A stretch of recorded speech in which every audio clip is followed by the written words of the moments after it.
Welcome to Dr. Mensch, the radio show that takes a real, compassionate look at mental health from A to Z. Join child and adolescent psychiatrist Dr. Gil Lichtshein each week as we explore topics that matter: autism, ADHD, anxiety, depression, OCD, schizophrenia, behavioral challenges, neurodevelopmental disorders, and more. No stigma, no judgment. Just honest conversations, new therapies, breakthrough treatments, and real solutions for real people. Mental health is not a weakness. It's a treatable medical condition, and help is available. Join the conversation now by calling the studio at 888-994-4995, Studio A. This is Dr. Mensch, where hope and healing begin. Good afternoon, everybody. This is Dr. Gil Lichtshein, aka Dr. Mensch. I'm a board-certified child, adolescent, adult psychiatrist in sunny, beautiful Boca Raton, Florida. Streaming here, recording here from another beautiful winter day here in Florida, where it's about 75 degrees and warm. And I'm here to talk today about nutrition and mental health. And my office is located, like I said, in Boca Raton at 7100 West Camino Real, Suite 404 in Boca Raton, Florida, 33433. And my phone number is 561-300-4052. Now, nutrition has always played a prominent role in mental health, and I would say even more so now with, I have so many patients who ask me about peptides and all these other supplements, ashwagandha, GABA, 5-HTP, and I can go on and on. And then within the last, I'm going to say, week and a half, I know that Secretary of Health and Human Services, RFK Jr., Robert F. Kennedy Jr., and the head of the FDA, Dr. Marty McCary, and I think the head of CMS, which oversees Medicare and Medicaid, Mehmet Oz, Dr. Oz, was really Secretary Kennedy kind of proposed and brought out his new food pyramid, which was kind of like an inverted the pyramid that came out about 35 years ago, and in this, Secretary Kennedy has been big on make America healthy again. And again, forget about the politics and whether you like the guy, don't like the guy. I'm not here to espouse any political leaning, red, blue, conservative, liberal, Republican, Democrat. I'm here to simply talk about the data and not even data, the information that was brought out at the news conference last week. And Secretary Kennedy was focusing on, especially with kids, focusing on fats, proteins, and grains, and kind of frowning on processed foods and processed sugars. And I know it's gotten a lot of blowback, but even before this, Secretary Kennedy was, had a mandate, or was kind of issuing his own mandate about eliminating artificial preservatives and food colorings, trying to promote this idea of health and wellness for American society. And I think overall, again, taking out of the equation about his methods or his viewpoints, but his kind of overall goals, in my opinion, I know, make a lot of sense. We've known that processed foods are not good for you, lead to a lot of health issues.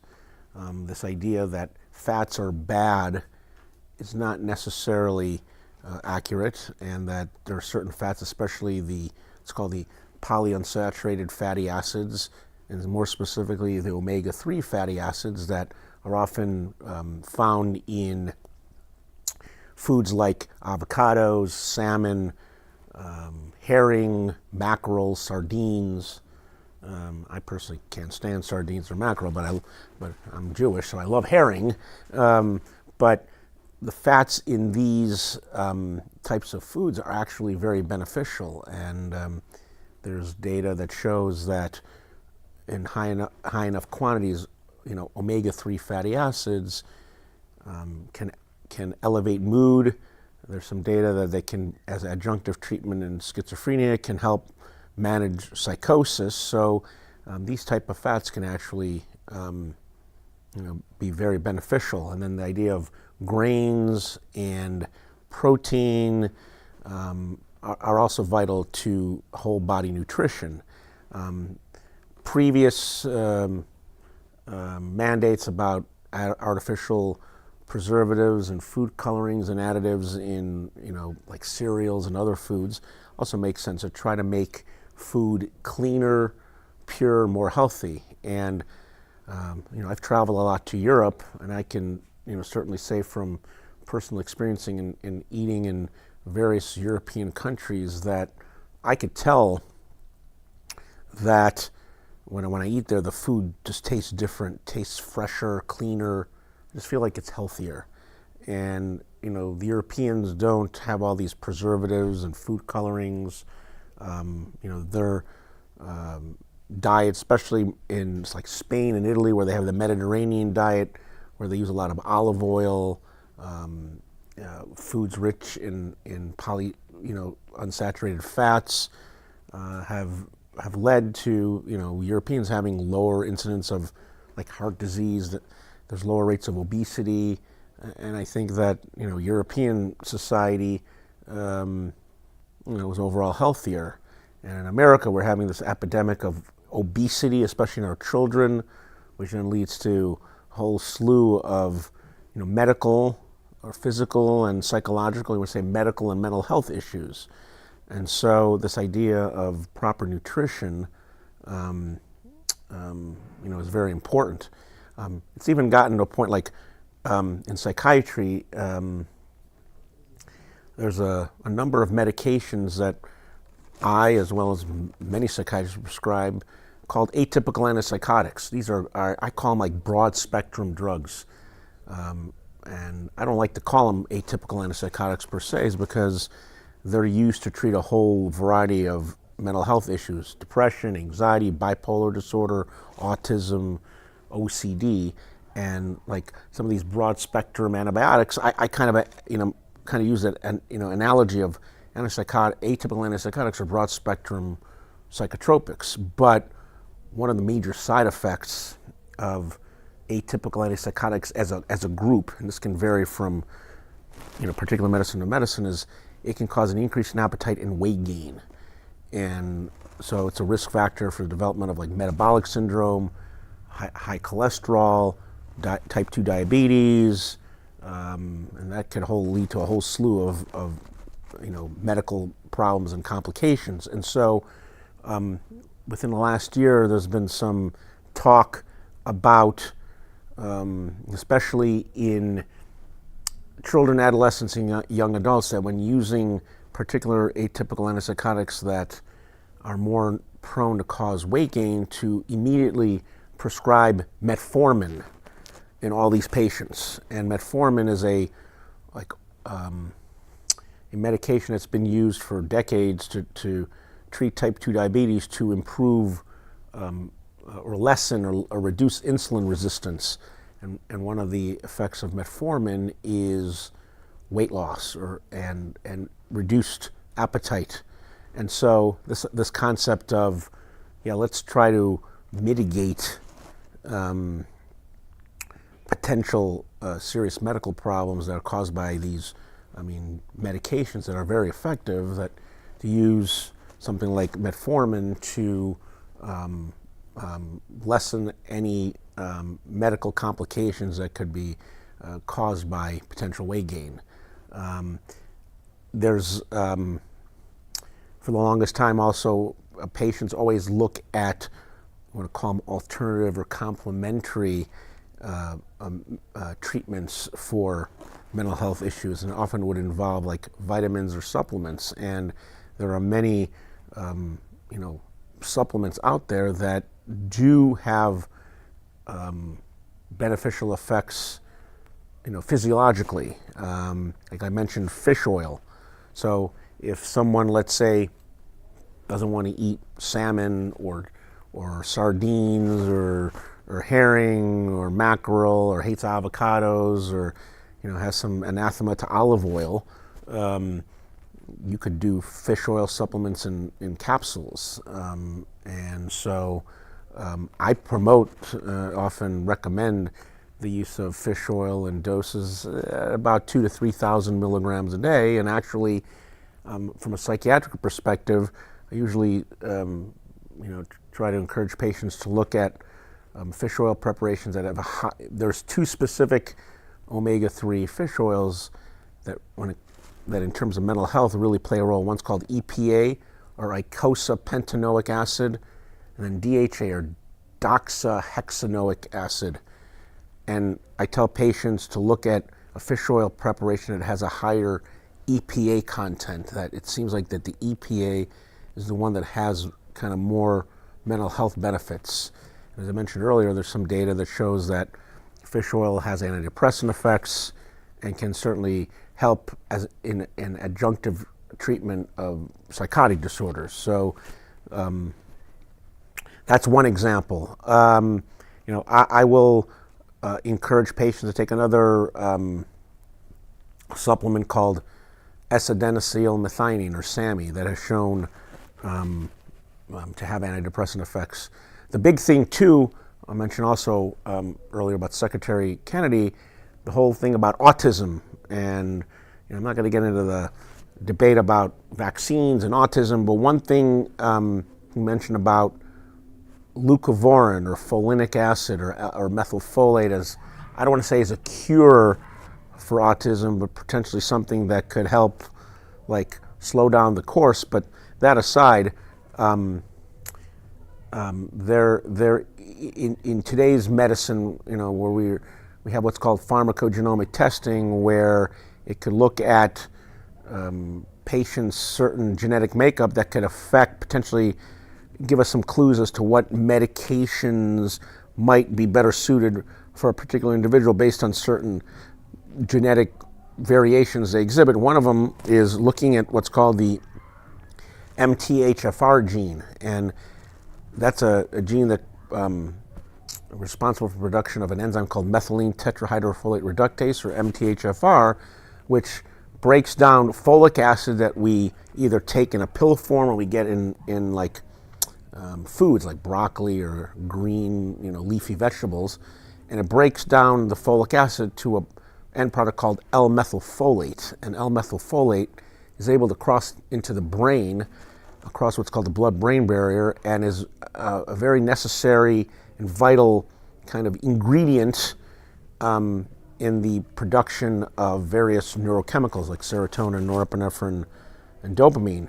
And there are some patients that have a variation in this MTHFR enzyme that results in them being able to convert less folic acid to L-methylfolate. And so a way around it is by supplementing them with L-methylfolate. And there's been ample evidence that shows that L-methylfolate has antidepressant effects. And so I usually recommend all patients to supplement, or if they're interested in taking folic acid, I'll tell them, instead of taking folic acid, just go right to the source and take L-methylfolate. And there's really no real downside to it. It's a vitamin. So, and then there's ashwagandha, zinc, vitamin C, different antioxidants. I mean, it can really go on and talk about a whole slew of vitamins and supplements. Can wind up, that an individual could be taking like dozens and dozens. And there's a point to, like, do you want to overdo it on vitamins and supplements? But when done properly, benefits far outweigh the negatives. And going back to this kind of like new food pyramid that Department of Health and Human Services has promoted and encouraged is the idea of especially battling obesity in children and adolescents. And obesity,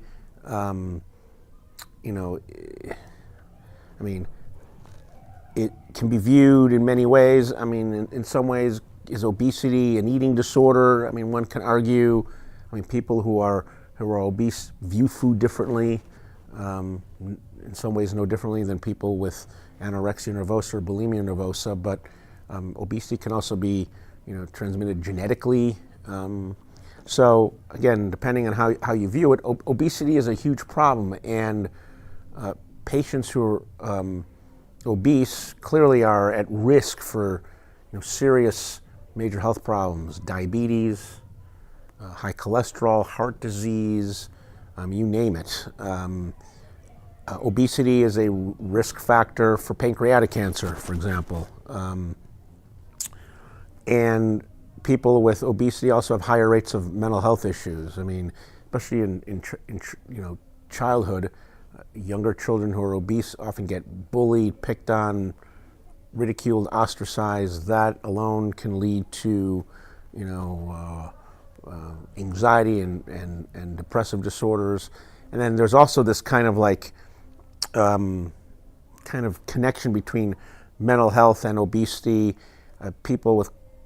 Patients with chronic mental health issues, a lot of times, are not the most responsible in taking care of themselves physically, and that could lead to serious medical problems, can lead to obesity. Then also taking into account some medications, again, I mentioned atypical antipsychotics, there are others as well that can cause weight gain. And so there is kind of this interaction or relationship, the mind-gut, connection. And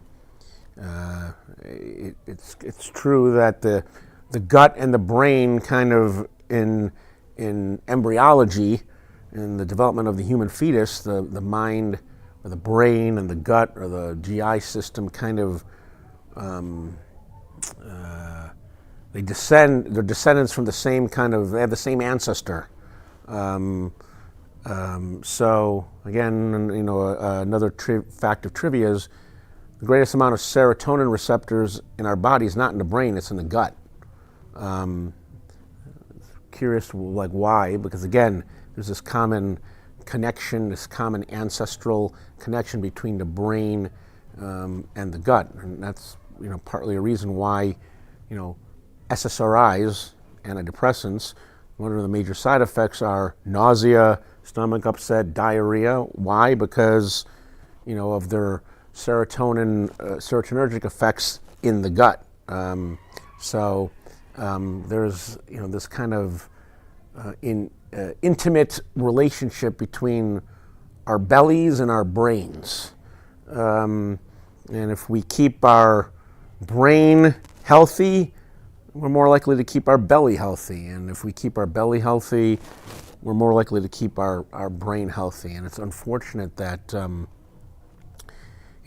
of the medications that we use to treat our brain often negatively impact our belly. But it's just unfortunate reality. But it's good and fortunate that we have developed methods and techniques to kind of mitigate any further damage that our, call them brain medications, can do to our belly. So I think that Secretary Kennedy is kind of going in a right path, and again, forgetting about all the political implications, just from the straight, I think he's generally wanting to look at the what's better for America as a whole, and this idea of make America healthy again really, is to kind of help, the average Joe American citizen to really think hard about what he or she puts in her mouth, and that to help us look at food differently. And again, I was in Spain last month, and I was at a restaurant in Palma de Mallorca, and I was sitting next to this German couple, and we were talking about food, and was telling them how prices at restaurants, comparing prices in Spain to say Miami, and I was also explaining to my German counterpart that the portions of the food in America is much greater than what's provided in Europe, and that and I think that kind of contributes to how America as a whole. I mean, we're in a more obese, unhealthy country. I mean, we have how many hundreds of millions of people that live here, and how many of them have these chronic medical problems that could, obviously need to be treated medically, but perhaps could be treated from a nutritional standpoint. Same thing like someone with high cholesterol. You can make the argument, someone comes in with, let's say, mildly elevated LDL or triglycerides, that instead of putting him on, one of these statin drugs, like, okay, let's add some exercise and kind of change your eating habits, change how you view food, change the types of food you eat. Again, I'm not saying that we should just give up ice cream altogether, or you want to have your cake or your sweets. No, I'm not saying that, and I don't think the secretary was saying that, okay, eliminate all processed sugars, but where he put that on the food pyramid is more or less saying these are things we should minimize. Okay, obviously I think you would probably say eliminate altogether, but minimize or put less of a priority on. And I think that that's something where I believe he's trying to bring about change in American society, is to help the average citizen kind of think differently about how they eat and what they eat, and that's part of also battling obesity. It's more than just